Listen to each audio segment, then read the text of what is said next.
આપ જોઈ રહ્યા છો સ્પાર્ક ટુડે ન્યૂઝ. સાવલીના લામડાપુરાની પ્રાથમિક શાળામાં ગ્રામજનોએ હોબાળો મચાવ્યો છે અને તાળાબંધી કરી છે. સાવલીના લામડાપુરા ગ્રામજનોએ આચાર્ય વિરુદ્ધ હોબાળો મચાવ્યો છે. શાળાના મુખ્ય દ્વાર પર તાળાબંધી કરીને વિદ્યાર્થીઓને ગ્રામ પંચાયતના પરિસરમાં શિક્ષણ માટે બેસાડી પ્રાથમિક શાળાના આચાર્ય સામે વિવિધ આક્ષેપો સામે 112 પર જાણ કરી છે. વડોદરા જિલ્લાના સાવલી તાલુકાના લામડાપુરા ગામની પ્રાથમિક શાળામાં આચાર્ય વિરુદ્ધ વિવિધ આક્ષેપો કરી તાળાબંધી કરવામાં આવી છે.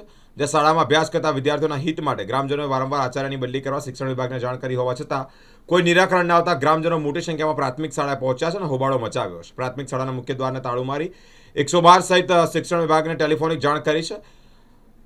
આગળ માહિતી એ સામે આવી રહી છે કે આચાર્ય પોતાની લામડાપુરા પ્રાથમિક શાળામાં આવે નહીં અને પોતાની અન્ય જગ્યાએ બદલી કરાવી લેશે એ શરતે મંજુસર પોલીસ મથકે સમાધાન પણ કરવામાં આવ્યું છે. આજ રોજ અમે 10:30 જ્યારે સ્કૂલે આવ્યા ત્યારે ગામ લોકો દ્વારા લામડાપુરા પ્રાથમિક શાળામાં તાળાબંધી કરેલી હતી. ત્યારબાદ શું તમે કાર્યવાહી કરી? ત્યારબાદ અમારા ટીપીઓ શ્રીને અમે જાણ કરી હતી. એમને એવું સૂચન કર્યું કે તમે 112 નંબર ઉપર કોલ કરીને પોલીસ બોલાવો, એટલે અમે પોલીસ બોલાવી હતી. ત્યારબાદ બધા ગ્રામજનો, આચાર્ય અને શિક્ષકો તમામ મંજુસર પોલીસ સ્ટેશન આવ્યા હતા. આચાર્ય શ્રીના કુટુંબીજનો પણ મંજુસર પોલીસ સ્ટેશનમાં આવ્યા હતા. દરેક ગ્રામજનો અને એમના કુટુંબીજનો જોડે ચર્ચા થયા મુજબ લામડાપુરા પ્રાથમિક શાળામાં આચાર્ય શ્રી આવે નહીં એ શરતે બધું સમાધાન આજ રોજ થયેલ છે. પોલીસને જાણ કરી, પોલીસ ઘટના સ્થળ પર આવી ત્યારબાદ કોઈ એક્શન લીધું છે ખરું?